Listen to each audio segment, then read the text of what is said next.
Muchos han sido y son los investigadores, estudiosos y amantes de la ciudadela de Jaca, sobre todo en la época moderna. Hablaremos hoy precisamente de la investigación histórica, pero les propongo que me acompañen en el tiempo y en el espacio para conocer un hecho histórico muy importante y hasta hace muy poco tiempo también un gran desconocido, los últimos de Filipinas. Conoceremos a Miguel Leiva Ramírez, coautor del libro Los últimos de Filipinas, mito y realidad del sitio de Baler. Miguel, militar de profesión, ha participado en misiones internacionales como Croacia, Bosnia o Kosovo, pero sobre todo es un apasionado de la historia militar, investigación que cristaliza precisamente en el libro Los últimos de Filipinas, desgranando ese episodio con rigor, fruto de esa investigación de muchos años, además de publicar numerosos artículos e impartir conferencias en numerosas ciudades, también en la ciudadela de Jaca. Miguel, ya en el propio título se traza como objetivo el sacar a flote la verdad de lo que sucedió con los últimos de Filipinas. ¿Por qué? Los últimos de Filipinas, quizás nunca lleguemos a saber qué pasó en realidad dentro de aquella iglesia. Tenemos muchos indicios, tenemos muchos documentos que nos dicen qué pasó allí. Fundamentalmente tenemos dos escritos, tenemos el libro de Saturnino Martín Cerezo, que es un diario que nos cuenta, que nos relata todo el asedio, todo el sitio. Luego tenemos las memorias del padre Minaya, es decir, tenemos el testimonio de dos personajes que vivieron directamente dentro de la iglesia todo lo que allí sucedió. Pero cada uno de los dos cuentan su visión particular. Lo ideal es que hubiésemos tenido la visión de muchos más de los personajes que estuvieron allí, pero aún así sí que sabemos muchísimas cosas de todo lo que allí aconteció. ¿Cómo es posible que un hito tan importante de semejante envergadura durante casi un siglo apenas fuera conocido, cuando otros hitos históricos menos relevantes han tenido como mucho más proyección? Bueno, aquí podríamos decir, ¿no?, que la victoria siempre tiene muchos padres, ¿no?, y luego la derrota es huérfana. Y en realidad estamos hablando del final del 98, ¿no?, de lo que se llama el desastre del 98. Entonces, como que hemos querido olvidar muchas cosas de las que pasaron allí. Y este, que es el broche final de nuestro imperio, pues debería tenerse más en cuenta, debería recordarse por la magnitud, por la gesta heroica que estos hombres realizaron. ¿Cuándo, cómo y por qué llega a su vida esta historia? ¿Cuándo salta la chispa en la vida de Miguel Leiva? Pues yo estaba destinado en la Brigada de Sanidad, y el acuartelamiento en el que yo estaba en Mislata. El acuartelamiento donde yo estaba se le puso el nombre Vigil de Quiñones, acuartelamiento Vigil de Quiñones. Entonces mi jefe pues me dijo: oye, Miguel, mira a ver algo sobre Vigil de Quiñones y nos cuentas algo de su vida, algo de su semblanza. Y entonces, a través de investigar sobre la biografía de Vigil de Quiñones, que fue el médico del destacamento, a partir de aquí empecé a conocer la gesta de Baler y me enganchó. A partir de aquí ya dije, aquí tengo yo que enterarme, tengo que ver hasta dónde puedo llegar para conocer toda esta historia, porque me pareció fascinante aquello. Cuando comienza esa investigación, ¿pensaba que podía ser tan extensa, tan profunda, tan completa? Efectivamente, esto es una de las cosas que te sorprende cuando vas entrando en esta historia, y es la cantidad de matices que vas descubriendo poco a poco. Vas descubriendo matices militares, matices humanos, matices de todo tipo, y además vas buscando semejanzas, metáforas con muchísimas cosas, ya no solamente de la vida cotidiana, de la vida diaria, ¿no? Eso de que siempre tenemos que perseverar, nunca hay que rendirse, siempre uno tiene que ser fiel a sí mismo, a sus ideales, a tus cosas, tienes que tener una personalidad y que nadie, por ninguna manera te lleve a donde él quiera. Tú siempre tienes que mantenerte firme en tus ideas, siempre un poco dialogante, ¿no? Firme en el buen sentido de la expresión, ¿no? Y son enseñanzas, es decir, el sitio de Baler parece, bueno, una lección de muchísimas cosas. Bueno, inclusive, pues inclusive para lo bueno y para lo malo, porque allí también hubo muchas cosas buenas y también hubo cosas reprobables, y precisamente eso es lo que hace más grande a los que, vamos a decir, estuvieron en el lado bueno, porque les da muchísimo más valor, porque sí que hubo posibilidades de dejarte llevar y ir a lo más fácil, que sucedió con algunos de estos personajes. Sin embargo, la mayoría, la inmensa mayoría de ellos, sí que se mantuvieron firmes. De todo ello vamos a hablar también, pero yo ahora le pediría que compartiera con nosotros de toda esa investigación. Vamos a seleccionar el hecho más curioso que más le chocó. Bueno, hay varios, ¿no? Pero uno que tiene mucho sentido es el tema del perrito del capitán de las Morenas. El capitán de las Morenas tenía un perrito que, por los testimonios, era un perrito pequeño, y cuando él falleció, los sitiados, digamos, los soldados, intentaron llevar ese perrito a la familia, es decir, que conservar este animal para llevárselo a la familia, ¿no? Y al final acabaron comiéndoselo, ¿no? El hambre les hizo que se comieran el perrito, ¿no? Entonces esto lo podemos ver con muchos matices, desde muchos puntos de vista, pero ahí hay un valor humano, ¿no? En el sentido de que nos estamos muriendo de hambre, pero el hecho, vamos a decir, sentimental, ellos pusieron por delante los sentimientos antes que las necesidades físicas, ¿no? Es que hay que meterse en ese momento en el que apenas si tenían para comer, y al final terminaron comiéndose porque dijeron, bueno, ya es la supervivencia, pero estuvieron aguantando hasta el final, ¿no? Bueno, hay un dato, un hecho que a mí me parece muy curioso y que nos gustaría que nos relatara, y es ¿cuándo se enteran y cómo las autoridades españolas de esos locos de Filipinas, que todavía están allí con el Tratado de París? Hasta el 1 de diciembre, un periódico de Manila, El Soldado Español, publica una noticia, así como hay rumores, se dice que, ¿no? Como diríamos ahora, ¿no? en la prensa actual, de que en la iglesia de Baler aún ondea una bandera española y parece que su guarnición, que el destacamento que allí está destinado, aún no se ha rendido. A partir de aquí es cuando las autoridades españolas tienen conocimiento de que hay un destacamento español que aún no se ha rendido y que está allí en la contracosta, y el tema es a ver cómo llegamos allí. Y este momento también tiene sus cosas, vamos a decir, todo en Baler tiene su contrapunto, su historia, vamos a decir, adicional. Hay uno de los desertores, concretamente uno de los sanitarios, y esto es una historia rocambolesca, acude a Manila, en el momento en el que se publica esta noticia, acude a Manila a decir que el destacamento ya se había rendido. O sea, que no seguía combatiendo, sino que se había rendido. Y él venía a notificarlo, él venía a su brigada, a la brigada de sanidad, pues a decir que efectivamente que ya se había rendido y que no había necesidad, porque ya habían empezado planes para ir por el destacamento e intentar socorrerlo, ¿no? Y entonces este hombre llega allí y dice que no hace falta, que ya él...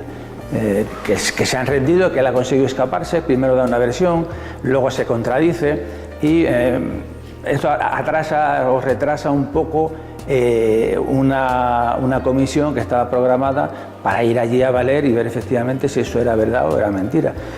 Y desde el otro lado también resulta paradójico que el propio presidente filipino Emilio Aguinaldo demuestra o exterioriza después su admiración, y los Estados Unidos que traducen esas memorias de Martín Cerezo, lo ponen como modelo de resistencia de una posición aislada.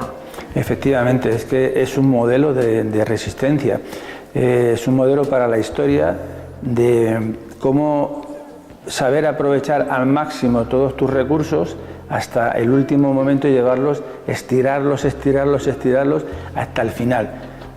Hay que meterse dentro de aquella iglesia, hay que ver los momentos que se van viviendo y la capacidad de liderazgo que hubo de tener Martín Cerezo para llevar a sus hombres, animarlos, convencerlos y que lo siguieran. Es decir, eso es un ejemplo a seguir para cualquier oficial o para cualquiera que esté al mando, ya no de una unidad militar, sino al mando de un grupo de hombres. ¿Cómo debes tú? Primero con el ejemplo, eso es fundamental.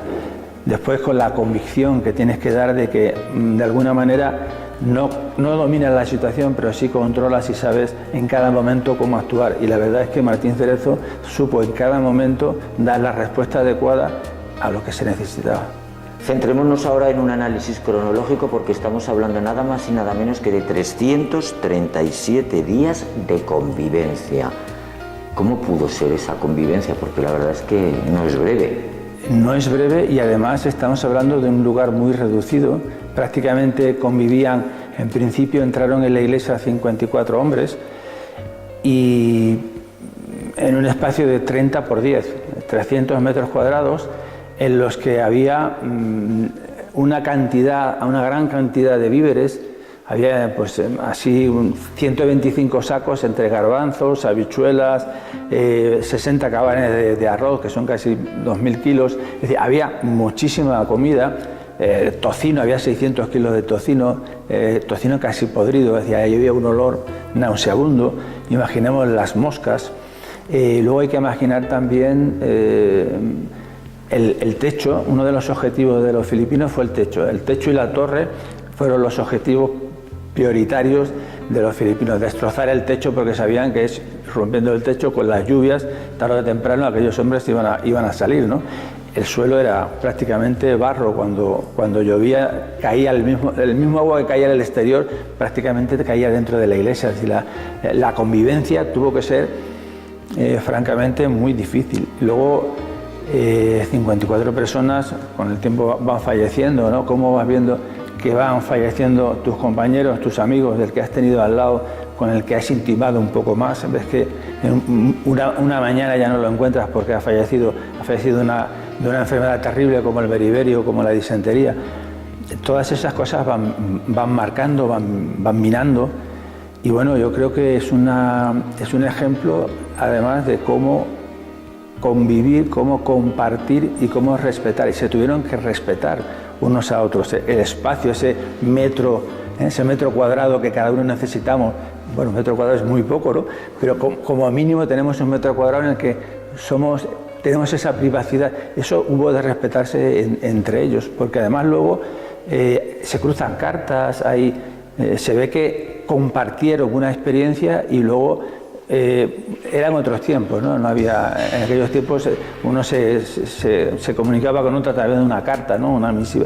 Era como te relacionabas, no había un teléfono, no había otro tipo de comunicación, con lo cual de vez en cuando se escribía una carta no coincidieron, no volvieron ya a coincidir, se encontraron 2, 3, pero no coincidieron todos juntos, ¿no? Hoy en día se hubiera hecho una comida, se hubiera hecho una cena, una reunión, pero en aquellos tiempos no, las comunicaciones eran más complicadas y ellos no se volvieron a ver.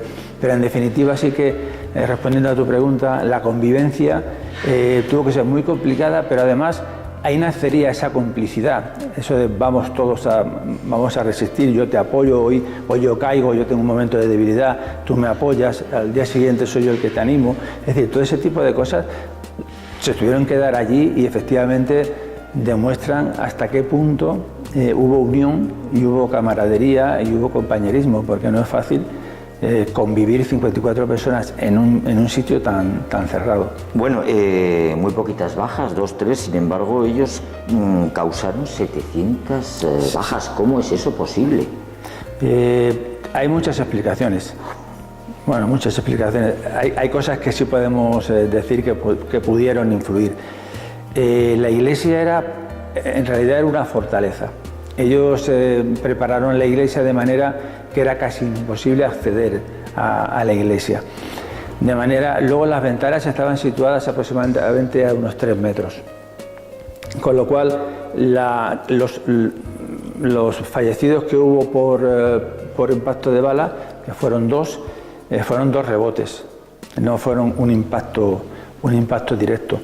Entonces, lo fundamental era, primero, la fortaleza, es decir, estaban muy bien protegidos, y eran soldados muy preparados, o sea, tenían una preparación, ciertas habilidades que demostraron allí, o sea, no eran soldados bisoños, soldados que pobrecitos, que los mandaron allí, ¿no? Ellos tenían una experiencia en combate, casi todos, y 12 de ellos, 13 concretamente, ya habían estado dentro de aquella iglesia sitiados anteriormente, o sea que para 13 de ellos era la segunda vez que estaban dentro de aquella iglesia. Hay algo que nos ha resultado muy curioso, y es que yo creo que sería un poco los preliminares de lo que hoy es ya más conocido, que es la guerra psicológica, y esta se hace a través de hacerles ruidos, tentaciones carnales delante. ¿Cómo es esto? Los sitiadores intentaron todos los medios posibles de guerra psicológica. Es muy usual, sobre todo en Filipinas, ellos utilizaban una especie como de gritos, imitación de animales, gritaban, cantaban, tocaban la corneta en diferentes sitios para que pensaran que era más unidades las que venían, que un ataque, ¿no? Simulaban un ataque, es decir, intentaron todo tipo de argucias para desmoralizar a esta gente, pero ya al final ellos se lo tomaban como a broma. Es decir, llega un momento en el que sobrepasas esa frontera en la que ya el previsible miedo, que por lo que deducimos, estos miedos tuvieron muy poco, durante muy poco tiempo. Igual, si tuvieron miedo nunca lo supieron expresar, ¿no? El miedo es algo humano, pero ellos siempre, por lo que vemos, por los testimonios, siempre lo tomaron con mucha gallardía y con mucha valentía. Y toda esta guerra psicológica, al final lo que les sirvió fue para reforzarse ellos más, ¿no? Una vez que consigues, que saltas ese momento en el que ya no es que todo te da igual, sino que ya lo empiezas a ver más cotidiano, ellos se reforzaron. Esa guerra psicológica no tuvo mucho impacto en estos hombres. Desertores hubo, a ver los haylos, y no sé, ¿cómo fue el papel? Yo me imagino de los desertores fuera de la iglesia diciéndoles de poner las armas. Los desertores, primeramente tenemos 2 filipinos, eran los 2 sanitarios, eran soldados filipinos. Entonces, bueno, hasta cierto punto uno no termina de entenderlo, pero bueno, se puede pensar que ellos pensaron en un momento o decidieron en un momento qué hacer y se fueron a lo más fácil, que era desertar. Y luego el perfil de los otros desertores, concretamente 2 de ellos, eran expresidiarios, es decir, a las guerras de ultramar se llevaron mucha gente que estaba en las cárceles y se fueron allí para condonar un poco la pena que tenían, con lo cual eso fueron un problema durante la guerra, tanto en Cuba como en Filipinas. Todo este tipo de perfil de personas que eran esos presidiarios y se fueron allí al frente a combatir, pues muchos de los desertores tenían este perfil. ¿Hay datos o conocimiento de cómo fue la vida de esos hombres después cuando llegaron a España?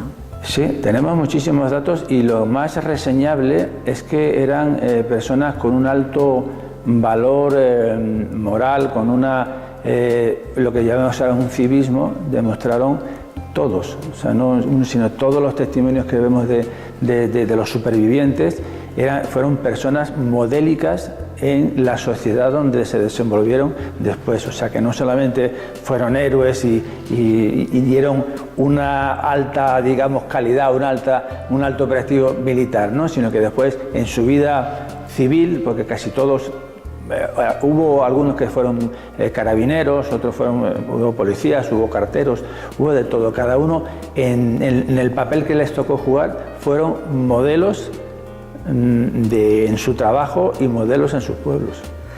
Entre usted y yo, ¿de verdad que nunca llegó la noticia? Nunca lo sabremos, nunca lo sabremos. Yo creo que si llegó, nunca lo sabremos, esto hablamos siempre de las hipótesis, yo creo que ellos nunca llegaron a creerse de verdad que aquello pudo ser tan rápido, que en meses, casi en semanas, perdimos el control del archipiélago, no solamente de Filipinas, sino de Cuba. Ellos allí dentro fueron a lo mejor conscientes de que algo gordo estaba pasando, pero no, si me permite la expresión, no tan gordo.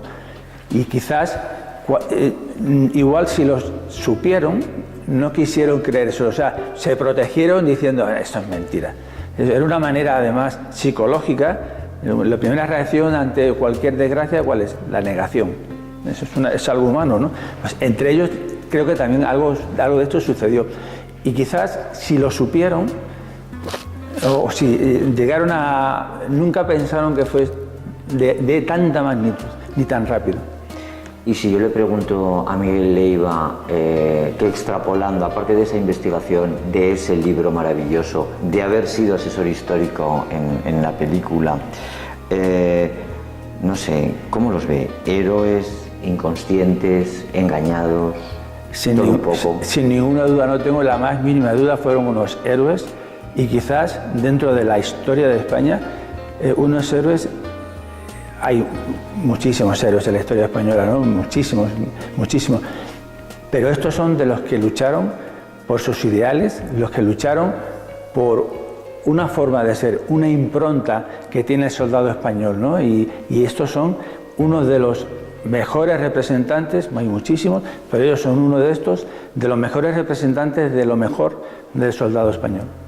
Miguel ha venido a Jaca para impartir una interesantísima conferencia bajo el título Los últimos de Filipinas, mito y realidad del sitio de Valer. Tenemos que decir que esta entrevista se está grabando después de esa conferencia, que ha sido un éxito absoluto y rotundo de afluencia, y que además la gente pues la valora muy positivamente. Pero bueno, una pregunta que aparece siempre en nuestro cuestionario, ¿qué sentimiento, qué le produjo ver la ciudadela de Jaca? Pues sinceramente, cuando es como un rictus, ¿no? Entras por este pasillo, ¿no? Que haces esa curva, ya te rodeas de piedra y es como das un salto en el tiempo. O sea, te retrocedes al siglo XVI y te estás viendo que estás entrando un poco, ¿no? en una parte de la historia, y además tiene la ciudadela tiene ese sabor antiguo, ¿no? Ese sabor a lo que te da la piedra, y estás como en otro momento y te vas imaginando. Yo cuando entraba me imaginaba, bueno, cuánta gente, parece algo infantil, ¿no? Cuánta gente ha entrado por aquí, cuánta gente ha vivido dentro de estas paredes y cuántas otras historias habrán tenido lugar aquí, ¿no? Además que esto fue hasta un campo de concentración, ¿no? Según he leído, o sea que la ciudadela habrá tenido historias también de todo tipo, ¿no? 500 años de historia nos avalan. Pues esta es su semblancia, y muchísimas gracias, Miguel Leiva. Muchas gracias a vosotros.